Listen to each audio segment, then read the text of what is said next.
Warning: the After Six podcast is meant for mature listening audiences only. Don't say I didn't warn you. I'm Tanya Milevich, and you're listening to the motherfucking After Six podcast.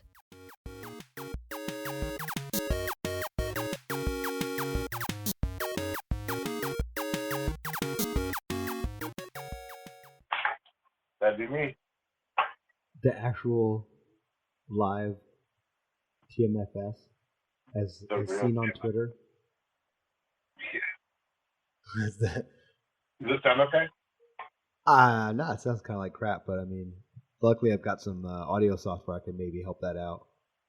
Okay. So we'll see what happens, but no, it's not awesome, but thanks for asking. Hey man, I didn't want to do this anyway, so be happy I showed up. I'll have to pull archive audio, and splice it in wherever it's bad. Well, if you're going to do that, why the fuck do I even need to be here? To get bad audio, I can't use all of directly from you versus going into the archive to pull out slightly usable audio and cut it into the show. I gotta keep our one and only fan happy, bro. Like, she kept saying she's not gonna listen to the show unless you come on the show. So like, unless I come on the show, right? She's not gonna listen to just me on the show. She doesn't care. Like, well, I'm more surprised that there's been a show without me. I mean, it's sort of been like, you know how like when an actor dies and they go in, they put the actor in digitally. You know what I mean? And then that's sort of how it's been. I've been digitally putting you into episodes. How's the feedback been? It'd be you amazing if you called me out of nowhere and you're like, look, we have 200,000 listeners. Right. I've been building this brand for 2 years. I've been trying to get you on the fucking phone, but you haven't answered, so. Is that literally the only reason you came back on your show? Is so that you could find out whether or not it had been successful? No, I came back on the show because you fucking made me. Of course, yeah. Oh, okay. Yeah, man. Oh, you'll have to listen to the show. Well, I'll have Tammy Sloan tell you about it. I'll have your mom tell you about it. She listens. Did you really talk to my mom this week, bro? Oh, dude, I've talked to your mom a lot. Son of a bitch.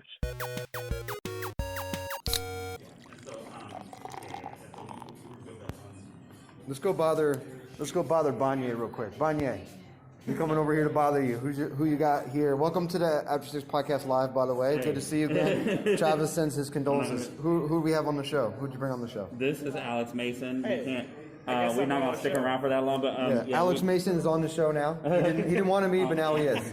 But no. We are in a band. We're part of the Velocity District. You got to bump the band. We're part of the Velocity District. I play keys and horns. Alex plays drums and horns, and this is what. So what I'm hearing is you're sending a sample that I could put on the show.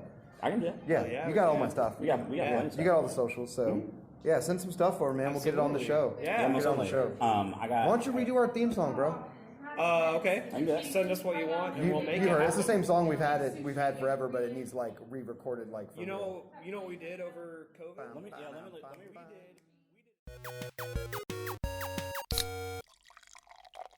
I'm joined today on the phone. I'm so excited. This cat, you guys are going to flip out when you find out who this is. Travis, not so much, but me definitely for sure. So, quick story. A couple months back, I'm working on a project with my friend David Steele, and he tells me that he's going to need voiceover actors for this thing. So we start putting out the call for voice actors and looking around and bumping around. And David is big in the voiceover community, and he's bumping around. He tells me he bumps into this guy who's in a band. And I said, he's in a band? Well, yeah. It's like, sure, I'm sure he's in a band, whatever. Like, what band is this guy in?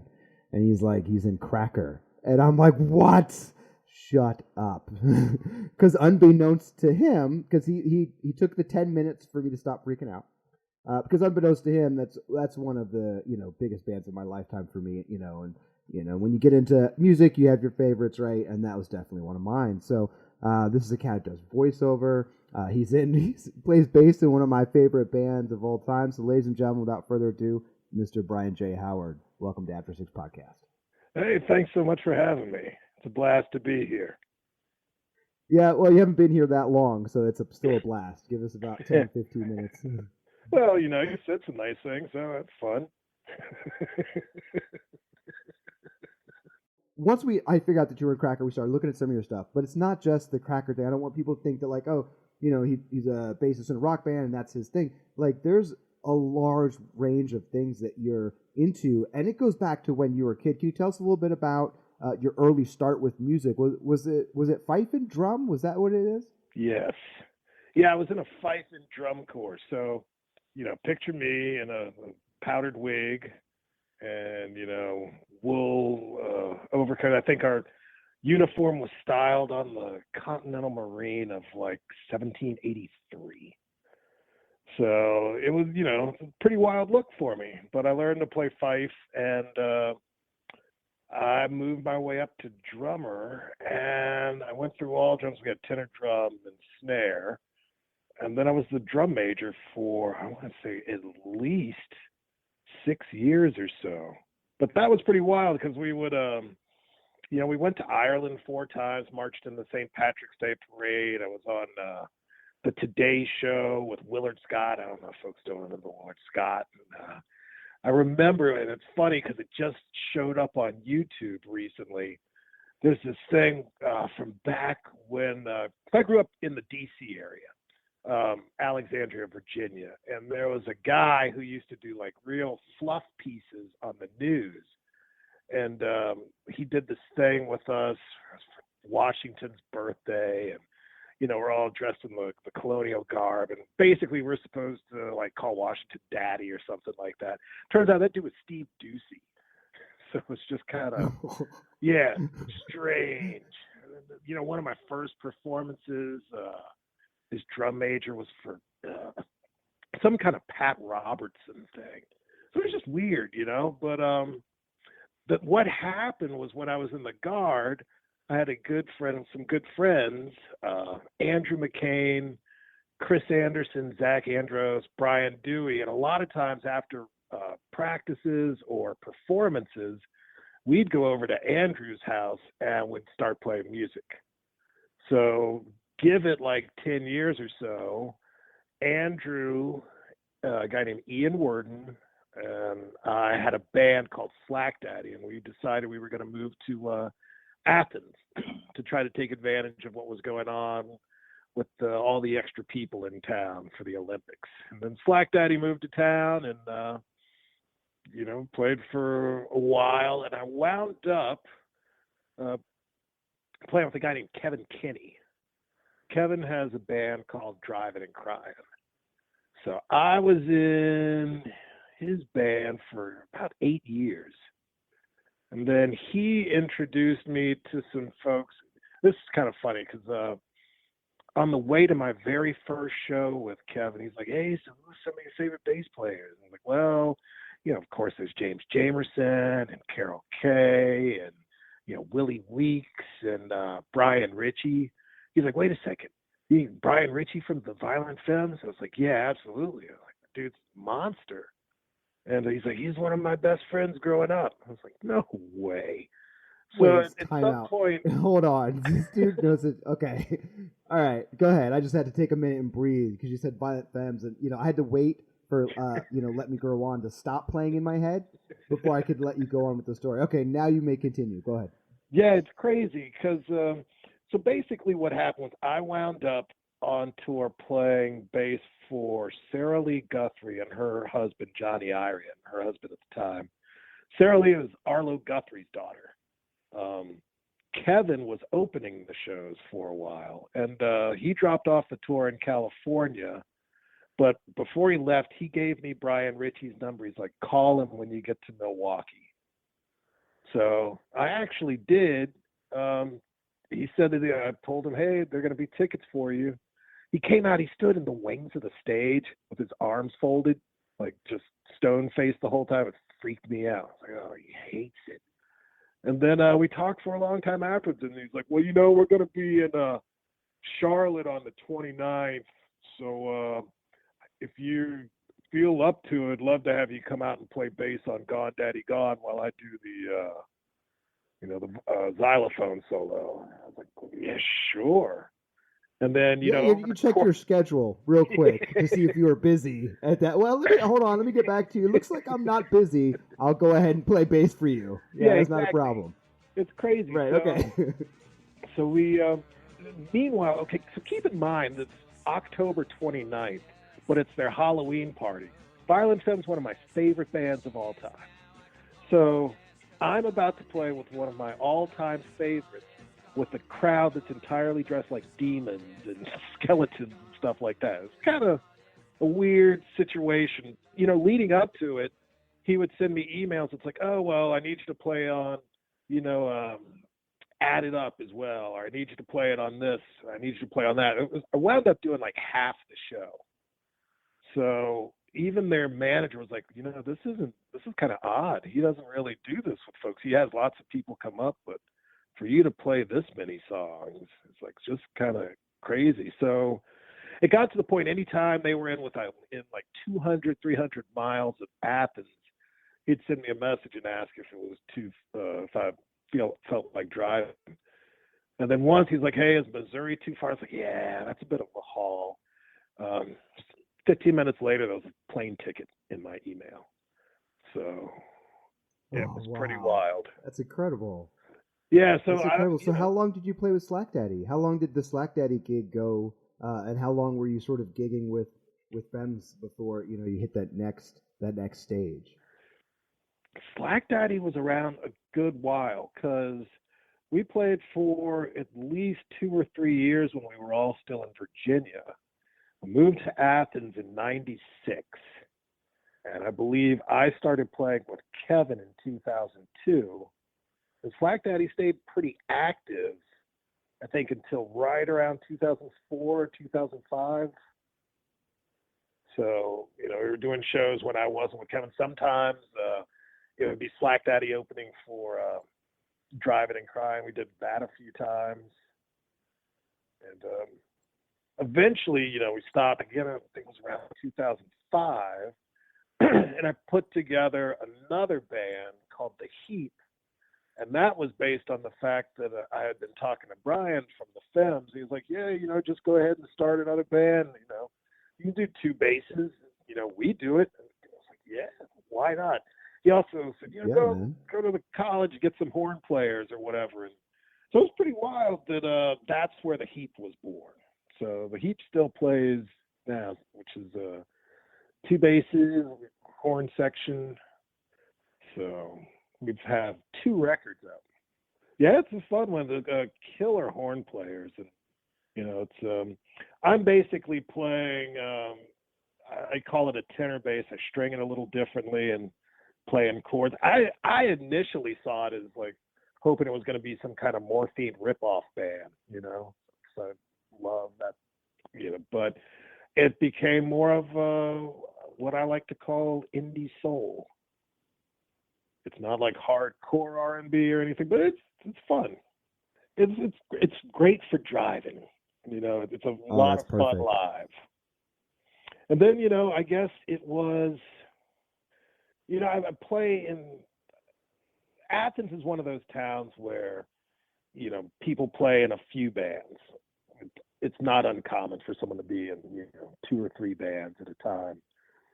So I was in one band called Free Mountain, which is, I like to call it knuckle-dragging troglodyte rock, like just heavy, kind of fun stuff, rock and rock.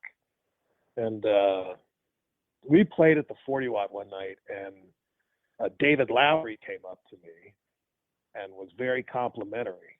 And it's kind of funny because I had worked at the 40 Watt for years, and I remember working the backstage door for a Cracker show, and he yelled at me. So I was like, what's with that dude? But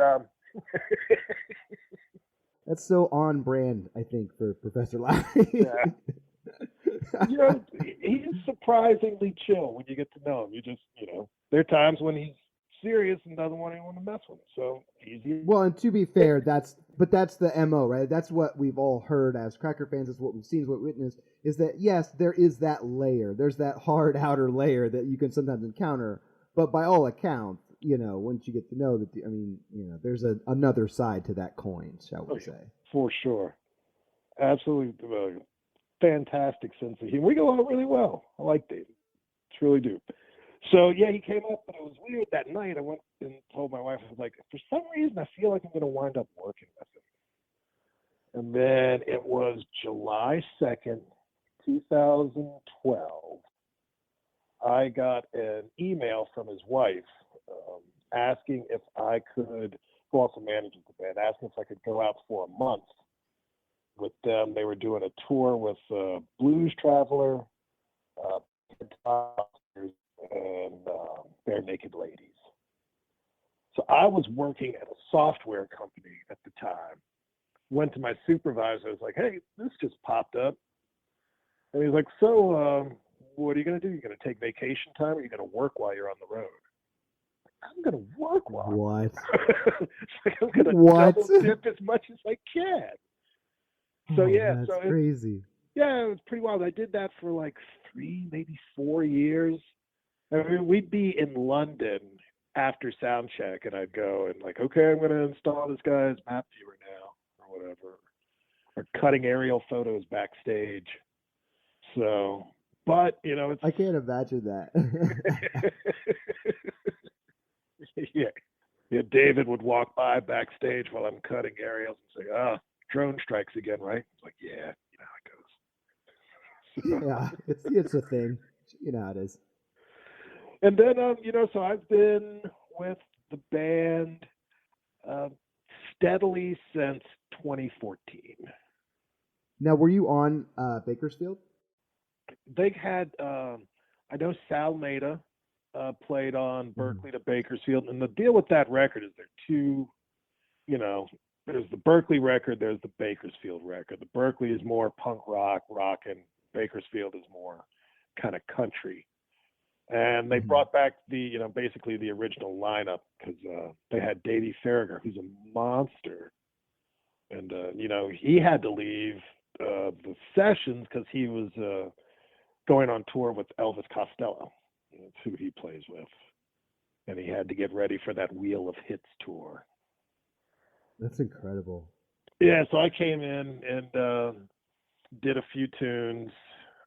Almond Grove was one. There's one, When You Come Down. Forget the other. But it was a lot of fun. And, so just went out. That's the last Cracker record. Now, David has put out some solo records. In fact, the last one I was during the lockdown, so I recorded a lot of the drums here in my home studio. That's so dope. Yep. And that's a fantastic record. Or is that the one where he said, "I'm not doing vinyl because you guys don't buy them"? Yeah, that was the one. That's what it was. I knew there was something. Yeah, and he did like a super limited run of like 1,000, and they're all signed and numbered. And I think it's sold out within a few days, but it's available on Bandcamp. I got to be honest with you. I feel like that business model is really the future of music on some level. That very like direct from artist, limited run kind of thing. To get an album, to get the whole vision all at once like you used to. It's almost like you got to go to the source. Exactly. And it's also, I think it's smart that it's catering toward the people who are already fans.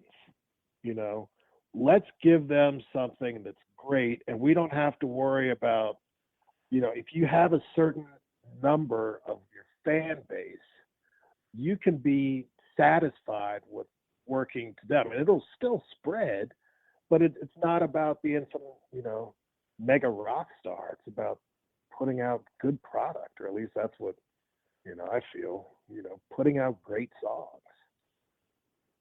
Oh, absolutely. I think that's one of the things that draws people, I think, to any project is it's got to be genuine. And as long as it's genuine, people are going to try to find a way to buy the album, see the tour, buy the ticket, buy the T-shirt, all that, do whatever they can, right, to make sure that keeps going. Exactly. And, it kind of hit me. We were in Orlando, and it's been a few years that I've been playing with the band, but I'd never really thought about it until I was walking back to the venue and I saw this line of people waiting to get in, and it just suddenly dawned on me that it's like, did you actually play in what is some people's all-time favorite band? And because of that, I'm never going to phone in a show. I never take it for granted, because if I go to see someone that I'm really crazy about, I want the full experience. I want everything they have behind it. So again, I never take it for granted that I'm able to do what I do. So with all the social media and all that, I know a lot of the diehard fans' names. So when we do something like, when we do camp in or camp out, and we do like the meet and greet, I actually, oh yeah, hey, how's it going, Kim? I know how's your daughter doing? Things like that, because That's so incredible. I'm kind of nosy, so I'm looking through and seeing. I want to know about these people, so right. And I see them, and I like being able to, say, hey Molly, how you doing? Or hey Jennifer, and know that I want them to know that I care that they're there, because I genuinely do. That's super. I don't know.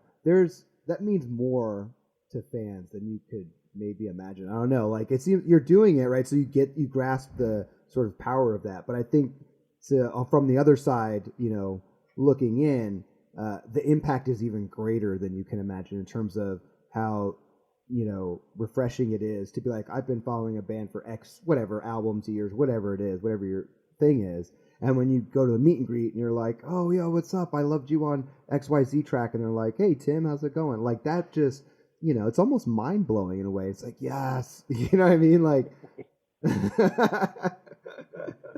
yeah, it's, and the fans are super cool, and who you're going to see generally in different cities. And no one's intrusive, Which is great, by the way. That's rare these days, honestly. Like, it's nice. I think Cracker fans, though, like, from my experience going to shows and being on the forums and stuff like that, like, Cracker fans are super chill, though. You know what I mean? They're just not, in my experience, they're just not that kind of fan. They're not the intrusive, like, type of fan. There's more of the, like, more of a bugging you of, like, can you come to our town again? Can you come to our town again? And then making David, like, re-explain the economics of, like, bro, listen, we can't go to every town. Like, you know what I mean? Yeah, he'll break it down. Can't play every city. Yeah, he will. But it's nice, because we can't go to every city. Conversation happens, like, every summer. Because Cracker's been on tour forever. Like, people take that for granted sometimes, but they've been on tour, like, literally forever. So, steadily since the 90s, for sure. We're starting to see dates being booked again, which is nice. I know, it's incredible, man. I hope that everything goes well with everyone keeping safe, and that we can get out back to live music again, so we can enjoy this music the way that we prefer to, which is right there and right in front row. Exactly. Before I let you go, I don't want to take up too much time, but I did want to let people know. For people who don't know this, are you technically in the Marvel universe now? I noticed that you've recorded lots of jobs for your voiceover work, and one of them was Marvel Avenger Academy mobile game. So I'm just curious, does that now put you in the Marvel universe? I just inquiring fans. Technically, I was Mordo for the Marvel Avenger Academy, and Dr. Voodoo. I did 2 characters. But it's one of those freemium games, and I could never play it to the point. I gotta be honest with you. I was gonna go check it out, and I was like, "Oh, I'm not gonna. Never mind." I was asking about it. One of my favorite video games I did was one called Observer. So I didn't find out until the week it was released that the main character was voiced by Rutger Hauer. So, really? Yeah, so I technically have some scenes with Rutger Hauer. Yeah, it's pretty wild. I enjoy it. Right on. Well, we've been talking with Bryan J. Howard, who's a bassist from Cracker, and we went all the way from fife and drum core to the Violent Femmes to all the way to Cracker, and we have 2 also branching detours there for other bands. So after all of that, what's your upcoming projects now? I mean, you're still doing the things that you're doing, with the aforementioned projects, but what's on the horizon? What I've been doing lately is and having a good time is playing with the young lady who's absolutely fantastic named Faye Webster. So I played on her last record and on her upcoming record, which I think comes out in June, or somewhere around there. Hopefully, you never know. But if you're a Cracker fan, Pistol or Matt Pistol Stossel, he also plays on Faye's stuff. Yeah, it's nice. Definitely she's the real deal. So that, and then I just do a lot of recording here at the house. I never really know what it's going to be. I just sit down and then say, okay, well, this is a song for the Heat, or this is a song for my weird sci-fi soundtrack that I'll eventually release. So it's just sit down and let it come out, then figure it out. I've also, and I don't know if nobody knows about this yet, but there's a good friend of mine, Sloan Simpson, and he's putting out a record. And I just saw the lineup for it. It's insane. I mean, Patterson Hood, Jay Gonzalez, a lot. It's almost a who's who of the Athens music scene. It'll be. That's a big who's who, by the way. For people who don't know, that's it's insane. Folks like David Barbie. I mean, everyone is on this record, so that's what I'm looking forward to coming out. It'll be released as Sloan Brothers.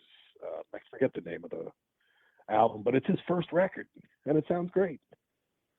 And I tracked bass on a few, and then I recorded the drums for him over here and just set it. So that's something I've been enjoying, doing the remote recording. Yeah, that's got to be nice. I mean, on the unfortunate side of the quarantine, and so the virus is what it is. But I think on the silver lining end of things, it was nice to get more comfortable in a work at home space, and I imagine that's something that you could definitely take advantage of and really leverage with your particular skill set. I feel like my recordings have just. I think I'm on the right track. I don't claim to be any kind of master, but I feel like I get good sound out of my own bedroom studio. That's what I spend my time doing mostly. That's incredible. That's absolutely incredible. I want to take a minute to thank Bryan for showing up and hanging out with us on the After Six podcast. We will definitely try to reach out to you again in the future, and especially once the band starts going back out and stuff like that. We'll have to check in with you, get like a road report from Brian J. Howard on like how it's going in whatever weird town they happen to be in, playing to a packed house of rabid fans who are just singing every word. Right on, man. Right on. Well, Bryan, thanks for stopping by, my man. My pleasure. Thanks for having me.